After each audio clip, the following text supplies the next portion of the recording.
Prezados irmãos e irmãs, nós já estamos quase no final do ano litúrgico, com a festa de Cristo Rei. Daqui a 15 dias, nós encerraremos o ano litúrgico, o ano do calendário da igreja, e a liturgia da palavra já nos prepara para o tempo do advento, que é o tempo de espera, de preparação para a vinda do Senhor. Toda a liturgia da palavra desse domingo nos convida justamente à vigilância, a estarmos à espera do Senhor que vem ao nosso encontro. É interessante porque o livro da sabedoria, ele é o livro mais recente do Antigo Testamento. E a carta de Paulo aos Tessalonicenses é o escrito mais antigo do Novo Testamento. Os dois fazem esse convite. A sabedoria é o convite a nós estarmos acolhendo a sabedoria que vem ao nosso encontro, meditarmos sobre a sabedoria, buscarmos a sabedoria. A igreja sempre identificou Cristo como a sabedoria de Deus. Paulo aos Tessalonicenses fala da vinda de Jesus, da certeza de que nós ressuscitaremos, porque Jesus ressuscitou. A certeza da ressurreição de Jesus é a certeza da nossa ressurreição. Recentemente nós fizemos memória dos nossos irmãos falecidos, e sempre nesse dia eu gosto de dizer, nós não seremos finados, nós seremos transformados. A palavra certa não é finado, mas defunto, porque defunto quer dizer, já fez a sua função, mas nunca, jamais seremos finados.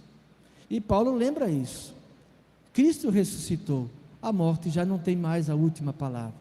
Agora nós estamos caminhando na história, com firmeza, com coragem, ao mesmo tempo com a certeza da cidade eterna, da cidade de Deus.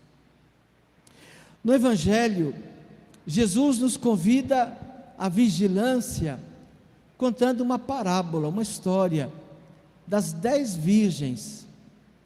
Elas estão se preparando para a chegada do noivo e assim participarem da festa de casamento.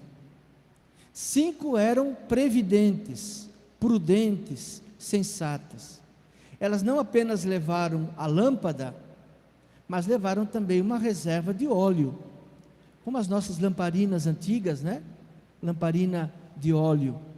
Elas tinham a lamparina cheia de óleo, lamparina acesa, mas levaram uma reserva de óleo. Pode ser que o noivo demore, tem que colocar mais óleo. Outras 5 não, levaram as lamparinas, mas não levaram óleo. O noivo demorou, tardou, elas cochilaram. Quando se acordaram, anunciando que o noivo chegou, as 5 insensatas estavam com as lâmpadas apagadas, e agora não tinha mais jeito, até porque as outras não podiam transferir o óleo para elas, e elas perderam a chance de participar da festa, das núpcias, do casamento. Cristo é o esposo da humanidade. Então o convite de Jesus é nós mantermos as lâmpadas acesas. Ele vem ao nosso encontro. Na verdade, esse encontro é de mão dupla.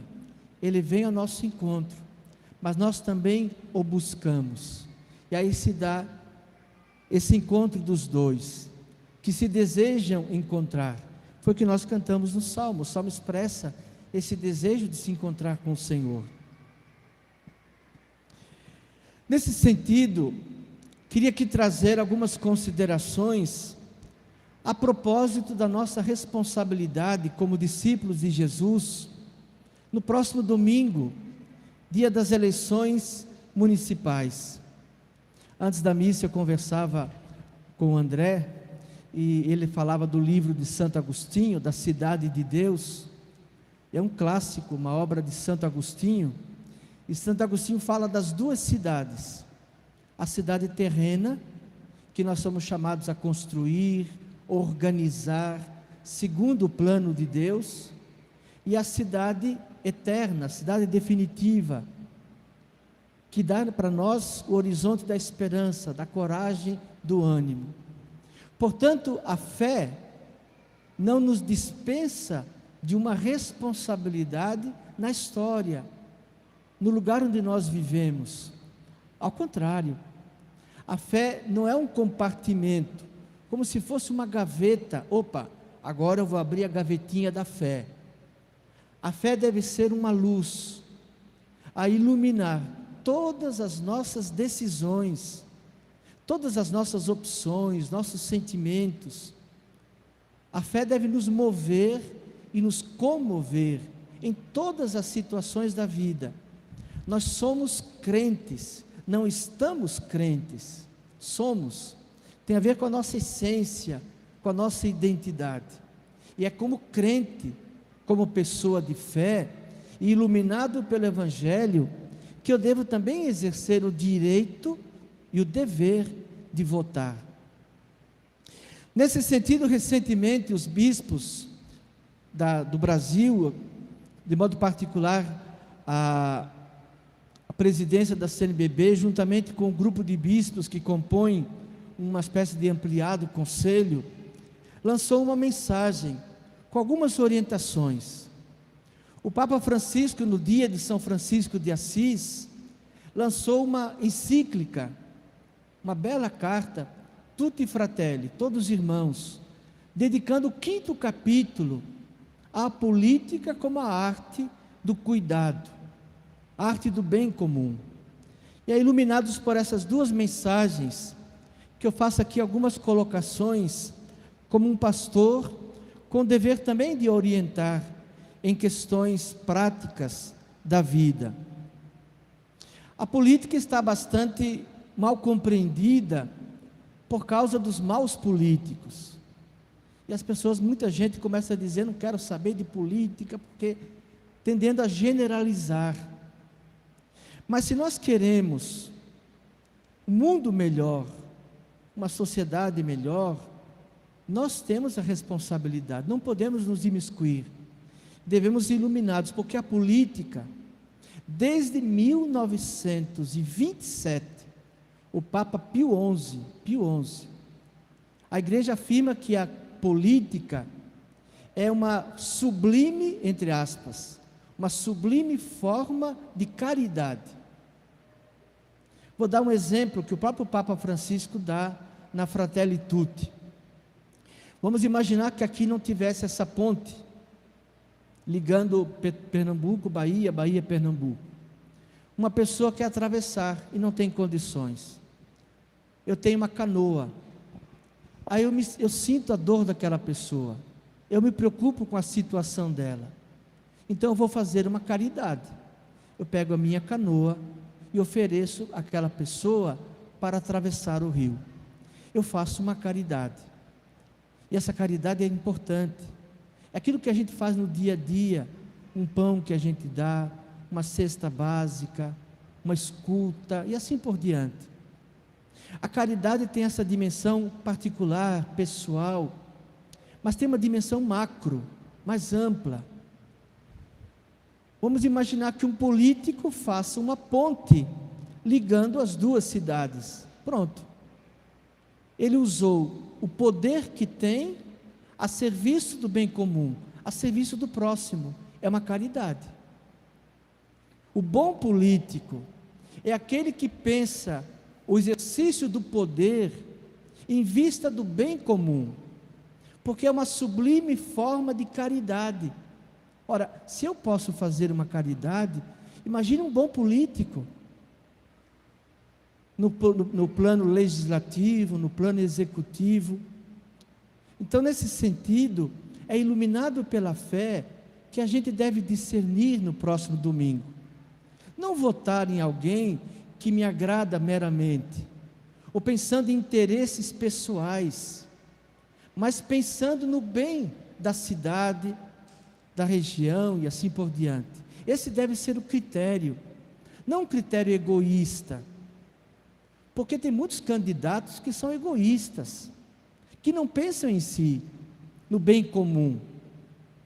E sobretudo, e aqui eu faço uma séria advertência, porque eu sei que muitos irmãos estão nos ouvindo através da Rádio Juazeiro. Quem vende o seu voto é tão corrupto como aquele que quer comprar.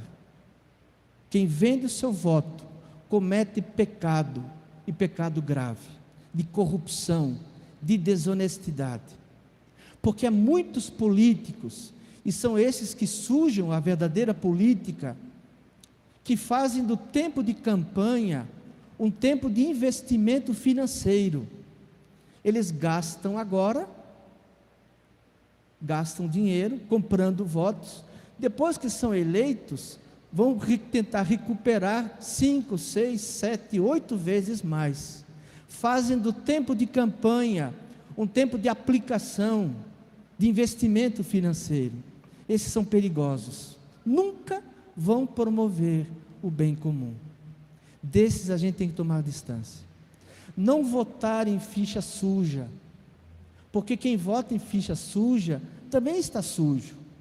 Foi justamente a igreja no Brasil que iniciou toda uma campanha para aprovação da lei da ficha suja, e também a lei que impede a compra de votos.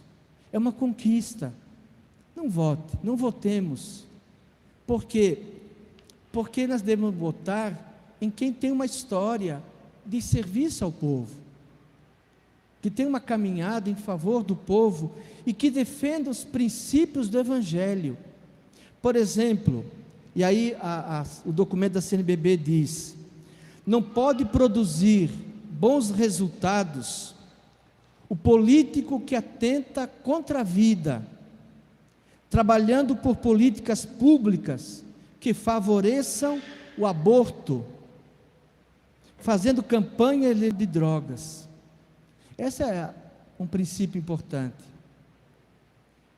O candidato no qual eu quero votar, ele defende a vida, desde a concepção até o seu ocaso.